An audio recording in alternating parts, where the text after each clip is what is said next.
ہر اجلاس کا، ہر اجتماع کا ایک ایجنڈا ہوتا ہے، ایک موضوع ہوتا ہے، اس پر گفتگو ہوتی ہے۔ اس مجلس کا، تراویح کی مجلس کا، تراویح کی محفل کا ایجنڈا اور موضوع اللہ کا کلام اور اللہ کی یاد ہے، اللہ کا کلام اور اللہ کی باتیں ہیں۔ اللہ نے یہ کہا، اللہ نے یہ فرمایا، اللہ نے یہ کہا، وَإِذْ قَالَ اللَّهُ يَا عِيسَى ابْنَ مَرْيَمَ، اللہ نے یہ فرمایا، یہ ساری اللہ کی باتیں ہیں، الحمد سے لے کر بدناس تک، اور اللہ کی یاد ہے۔ کیا ہے؟ اللہ کی یاد۔ تو اللہ غیور ذات ہے، اللہ خیرت مند ذات ہے۔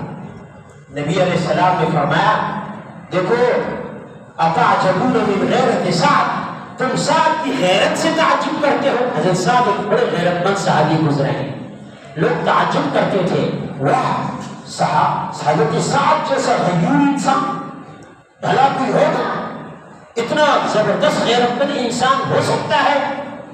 تو اللہ کے نبی نے فرمایا، تعجبون من غیرت سعد، تم سعد کی غیرت پر رشک کرتے ہو، اور یاد رکھو انا اغیر منہ، میں سعد سے بھی زیادہ غیرت مند ہوں، میں سعد سے بھی زیادہ غیرت مند ہوں، واللہ اغیر منی، اور اللہ مجھ سے بھی زیادہ غیرت مند۔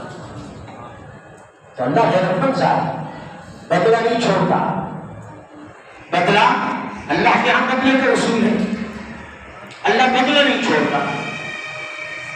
اسی لیے حدیث میں آتا ہے، من احب لقاء اللہ احب اللہ لقاءہ، جو اللہ سے ملنا پسند کرتا ہے اللہ اس سے بھی ملنا پسند کرتا ہے۔ اگلے بدلے کا اصول ہے۔ اور من کرہ لقاء اللہ کرہ اللہ لقاءہ، جسے اللہ سے ملنا پسند نہیں اللہ کو اس سے بھی ملنا پسند، اللہ کو بھی اس سے ملنا پسند نہیں، اگلے بدلے کا اصول ہے۔ تو یہاں تراویح میں جب انسانوں نے زمین کی سطح پر قدسیہ مسجد میں کھڑے ہو کر اللہ کو یاد کرنا شروع کیا، تو اللہ اس مجلس سے کیسے لا تعلق رکھ سکتا تھا؟ تین حفاظتی انتظامات کیے، اور چوتھا انعام دیا، اللہ نے فٹافٹ فٹافٹ فٹافٹ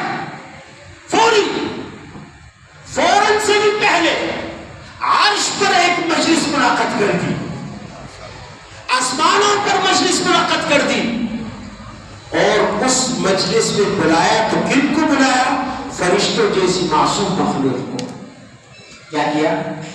فرشتوں جیسی معصوم مخلوق، پاکیزہ مخلوق۔ ہم تو پاک نہیں ہیں، ہم تو گناہگار ہیں، گناہوں میں لتڑے ہیں، گناہوں میں آلودہ ہیں، گناہوں سے گندے ہیں، گناہوں کی بدبو میل کچل ہم پر سوار ہے، ہمارے جسم اٹے ہوئے ہیں، لیکن وہ ایسی مجلس ہے کہ اللہ بھی پاک اور اس مجلس کے شرکاء اور سامعین بھی پاک، اس مجلس کے شرکاء اور سامعین بھی پاک۔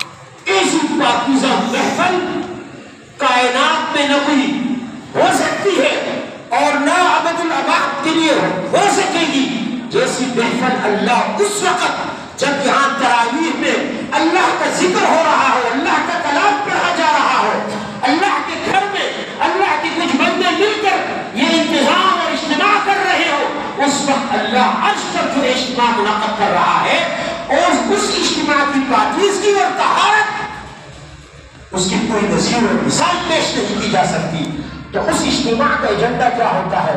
اللہ تعالیٰ اپنے ارد گرد اس مجلس کے شرکاء کے سامنے، فرشتوں کے سامنے، اور یاد رکھو یہاں تو جامع مسجد قدسیہ میں گنے چنے مقتدی ہوں گے، گنے چنے قرآن پڑھنے والے ہوں گے، گنے چنے قرآن سننے والے ہوں گے، انگلیوں پر گنے جا سکیں گے، لیکن وہاں جب اللہ کی مجلس ہوتی ہے نا تو وہاں کسی کی مجال نہیں کہ اس مجلس سے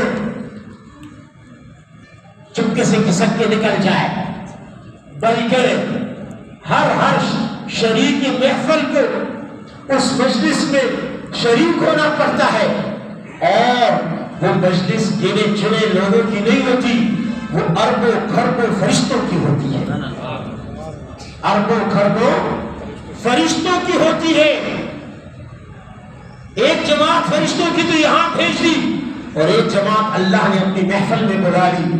اور حدیث میں ہے اللہ کے نبی نے فرمایا کہ پھر ہوتا کیا ہے, یہاں بندے اس کا ذکر کر رہے ہیں, یہاں بندے اس کا کلام پڑھ رہے ہیں, یہاں بندے اس کی شان بیان کر رہے ہیں, اس کے کلام, اس کے الفاظ, اس کے انداز اور اس کی وحی سے. اور رب